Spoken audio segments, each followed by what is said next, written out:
Bismillahirrahmanirrahim. Assalamu alaikum, dear student. My name is Dr. Muhammad Adnan Asgar, and today we are going to discuss dynamic mechanical analysis of thermosetting materials under the subject of thermal analysis. Dear student, so far we have discussed about the dynamic mechanical analysis, even the fundamentals of DMA and the principles along with the instrumentation of dynamic mechanical analysis in detail.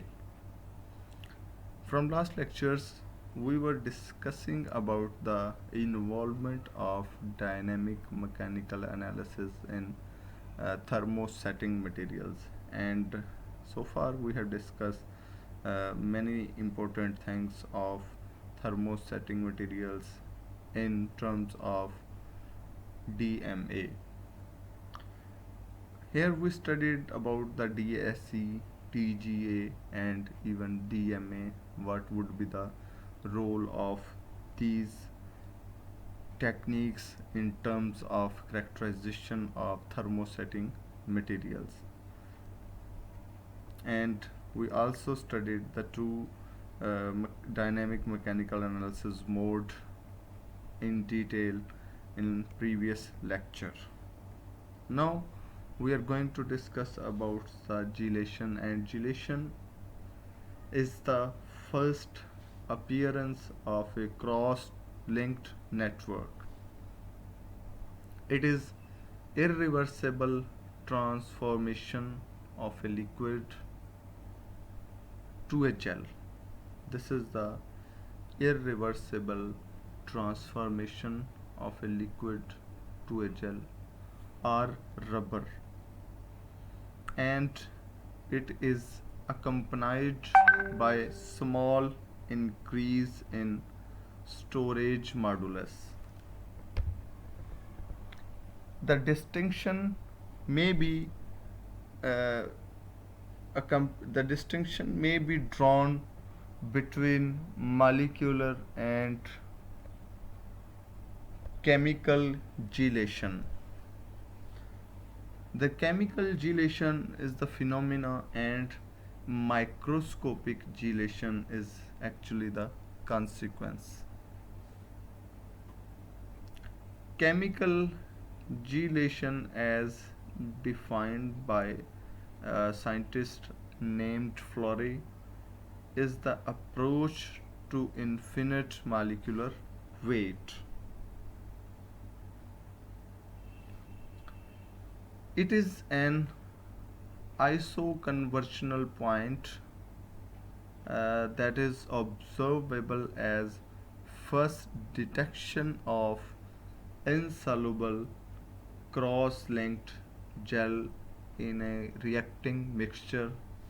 The reacting mixture would be treated as sol.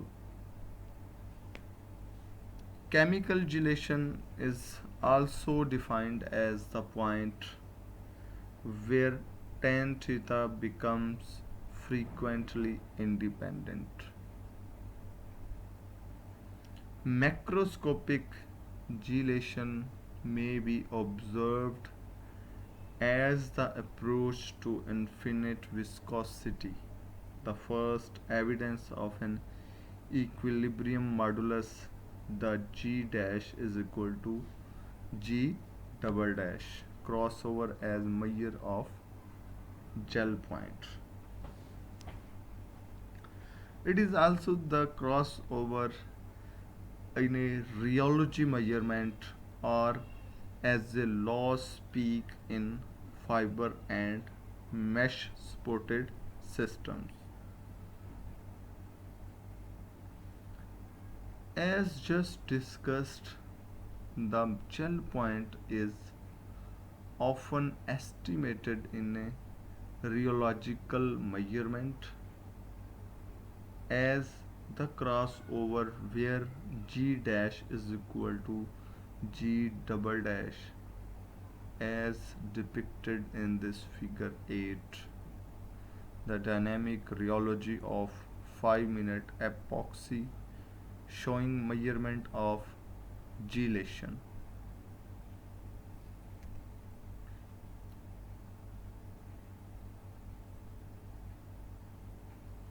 In this material, the 5 minutes actually refers the gel point or maximum work life at room temperature.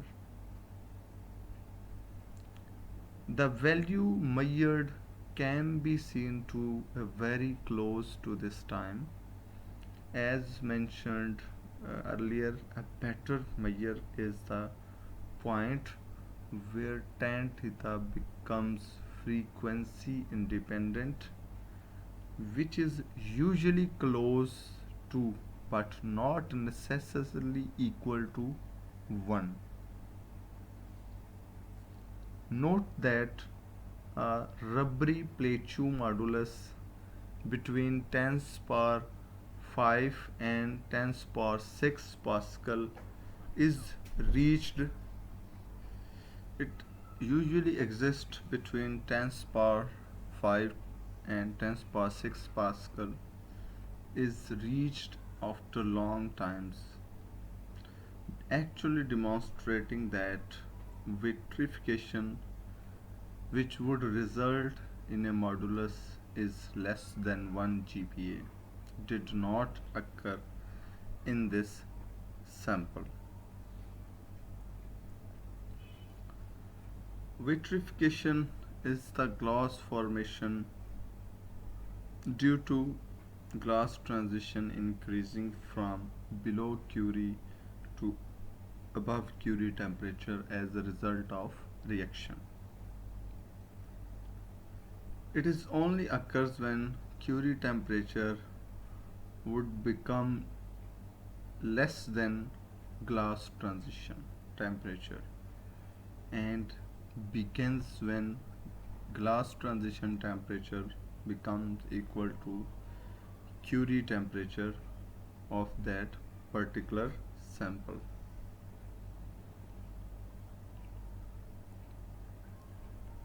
Moreover, this figure 9 actually shows the cure through vitrification at 21 degrees Celsius of 1 millimeter thickness thick epoxy on 50 micrometer steel foil. This steel foil coated on one side.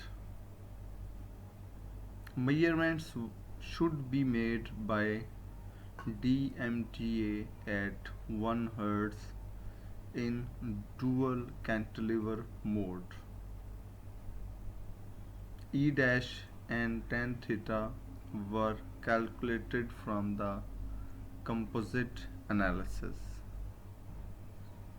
The time to vitrify can be taken from the peak in tan theta at about 20 minutes. The rise in E naught to less than 1 GPa confirms that the sample has vitrified, while figure 10 shows multi-frequency dynamic mechanical analysis during isothermal Curie at 40 degrees Celsius of an epoxy in the shear sandwich mode. Vitrification is observed as a series of frequency dependent tan theta peak and a frequency dependent rise in storage modulus to approximately 1 GPa. This is quite important statement that we should need to learn and think again, which is the vitrification should be observed as a series of frequency dependent tan theta peaks and frequency dependent rise in the storage modulus to approximately 1 GPa. Note that vitrification occurs at shorter times with increasing frequency. That is, it is not isoconversional. Also note the frequency independent of tan theta initially, which suggests the gelation may have occurred very early in the reaction.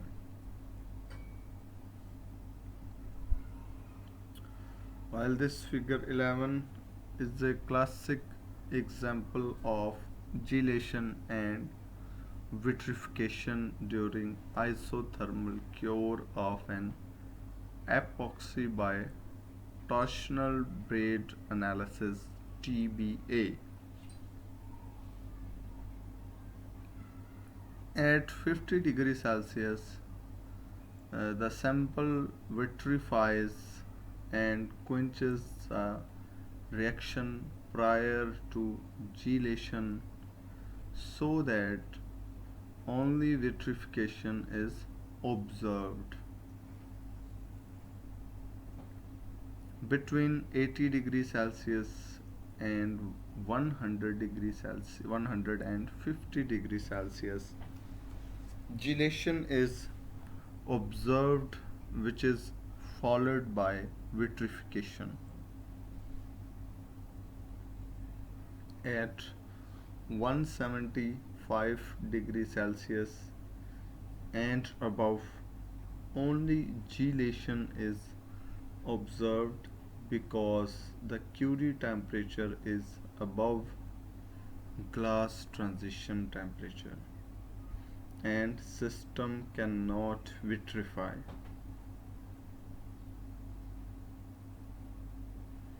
These measurements form the basis for the construction of time temperature transformation diagrams. These time temperature transformation diagrams would also known as TTT diagrams. This figure 12 exhibits the glass transition as a series of frequency dependent tan theta peaks and approximately 100x decrease in storage modulus, which is then followed by gelation near 140 degrees Celsius as a series of frequency independent tan theta peaks accompanying a small increase in modulus. In the next lectures, we should treat the kinetics by means of dynamic mechanical analysis measurements. The objective is to analyze phenomena associated with the processing and use of thermosets,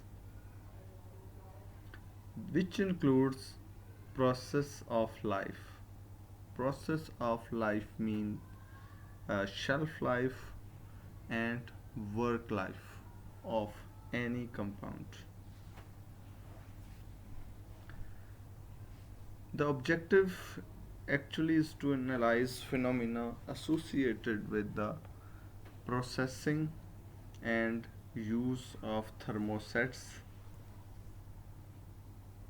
which include process life, cure, and functional life, or sometime aging.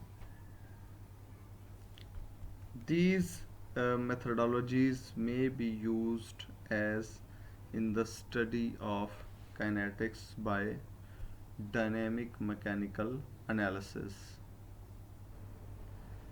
So let us discuss the methodologies, the three methodologies may be used in the study of kinetics by dynamic mechanical analysis. Number one is utilize glass transition or TG as a measure of conversion. The second methodology is utilize the isoconversional nature of gel times. Third methodology is utilize the relationship between elastic modulus and cross-link density. These are the three methodologies that may be used in the study of kinetics by dynamic mechanical analysis.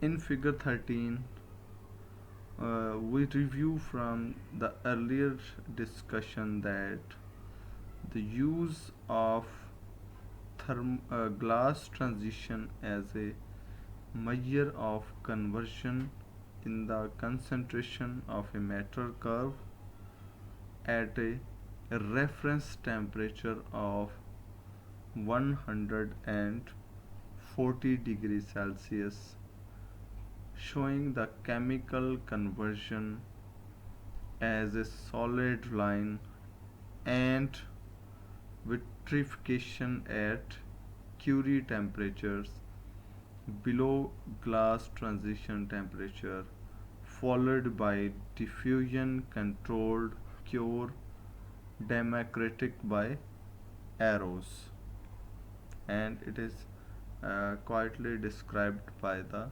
arrows. Here we can see that it's about 100 and this is the 120 degrees Celsius and 140 degree Celsius, 150 degree Celsius and 160 degree Celsius.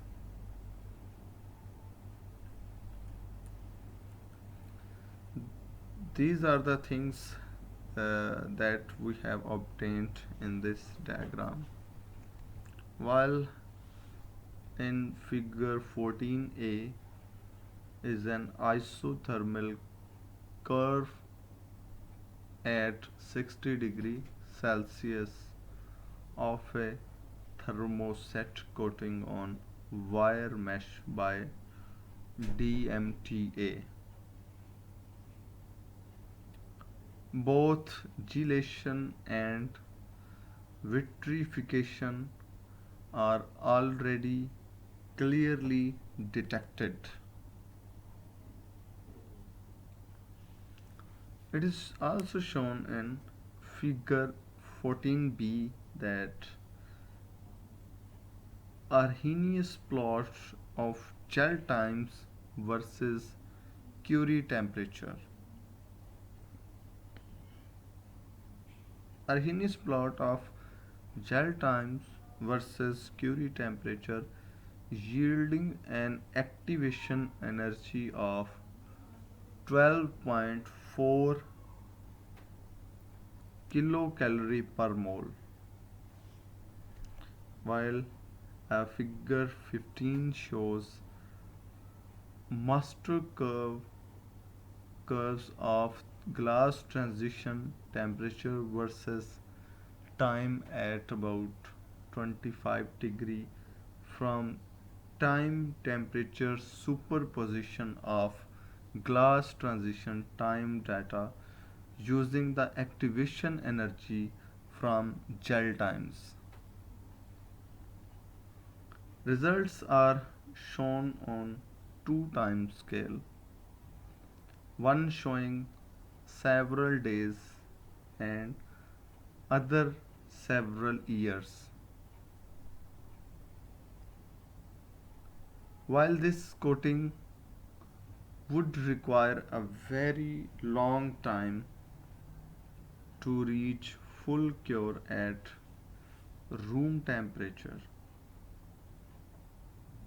It is also to be expected that vitrification may significantly slow the reaction before complete cure.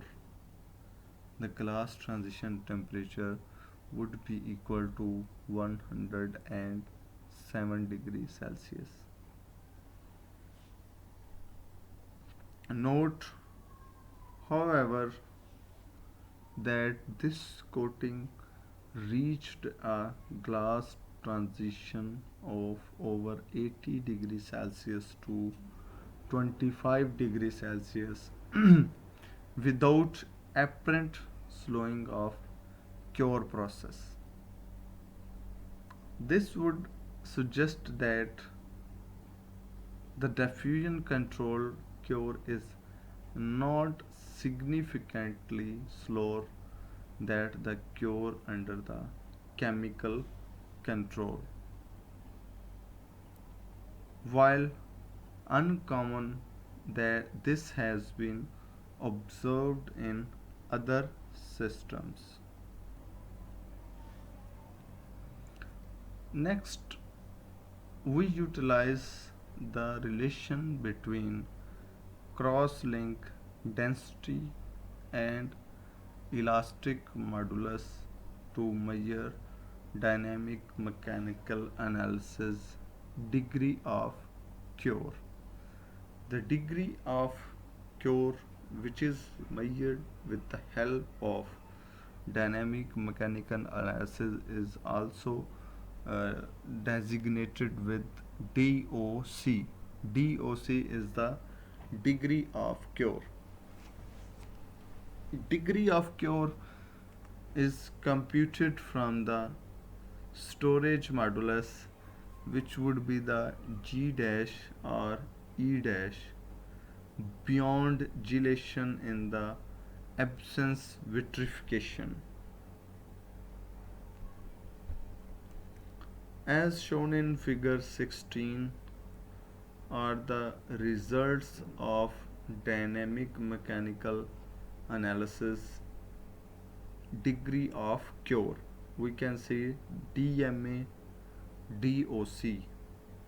These figures are actually the results of DMA, DOC analysis to characterize the cure of a powder coating on wire mesh. Degree of cure time curves are superimposed both to measure the activation energy and to create the master cure curve on the right. A good correlation was is observed between degree of cure and impact resistance, and it was studied that degree of cure is a quite fair predictor of other standard performances test. Degree of cure master curves are a much better predictor than those based on single heating rate diffraction scanning calorimetric measurements, which are found to overestimate the actual cure. The three methodologies we should keep in mind for the study of kinetics of DMA. The first one is utilize glass transition temperature as a measure of conversion. Second one is utilize the isoconversional nature of gel times, while the third one is utilize the relationship between the elastic modulus and cross link density. This is all about this lecture. Thank you very much.